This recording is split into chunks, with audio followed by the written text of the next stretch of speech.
An update on our pregnancy journey. The last TikTok that I made was a little bit ago and I gave the entire story. So this one is just an update of what's happening since then. Can you guys tell that I'm stressed? For the past 2 months, I've been doing a lot of testing, had a lot of blood work, and then I also had an HSG exam, which basically means that they insert this gel, to open up my fallopian tubes. That went really well. Nothing abnormal there. A couple of days ago, Ryan and I had an appointment with our doctor to go over everything that we've done the past couple of months. If you don't fully know the whole thing, the tumor that I had that I did get removed in March of 2024, it was a tumor called a prolactinoma in my pituitary gland. So basically what that did was it messed up my prolactin level. And your prolactin level, it does other things, but it is the hormone essentially that creates breast milk whenever you are pregnant. When I had the tumor, my prolactin level was extremely elevated. A normal prolactin level is around 20 and mine was at 240. I got the tumor out and literally the next day after surgery, my prolactin level was at like 17. So now it's been 2 years post-surgery. My periods aren't regular and that's been honestly the biggest red flag because if I'm not getting a period regularly and I don't have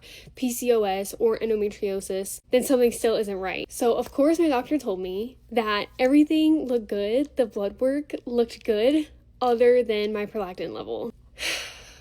Which now my prolactin level is sitting at a 49, which means it's elevating because last year I actually did get my prolactin level checked out and it was at 42.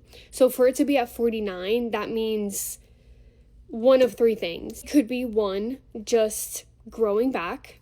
2, there could have been microscopic residue of the tumor left that if you don't get the whole tumor out, it's gonna grow back. We were told post-surgery that everything was cleared out, everything was good. Or 3, that it could be scar tissue from the surgery that is still irritating my pituitary gland to continue to produce prolactin. Basically, the reason why this prolactin level is so important is because if it is even a little bit elevated, I can't ovulate. My body already thinks that it's pregnant. Can't get pregnant if my prolactin level is too high. It is a step back because now we have to cycle all the way back around again.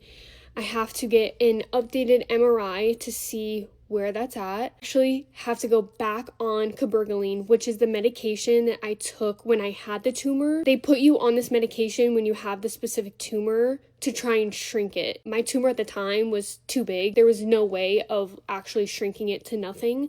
But if there is scar tissue or if there is maybe a little bit of residue that's irritating my pituitary gland, it'll go in there and it'll burn it and it'll start bringing down my prolactin level. So an MRI and have to get back on cabergoline. And then once I'm cleared by my neurologist, then we can continue at the fertility clinic. Obviously, it's really discouraging considering I had to have an entire brain surgery and still be dealing with this problem. I took the risk of taking the surgery, and if it is scar tissue, that is one of the risks that come with getting such an invasive surgery like this. And I know that one day I'll be able to come on here and be able to give you guys good news instead of, trust me, that's all I want to hear is good news. Ryan and I definitely thought that going into this year, things were going to start looking a lot different for us. And getting this kind of news, it definitely does feel like a big setback. But again, this situation is a lot bigger than us. We're putting our trust in God's timing as much as we can say that. And it's so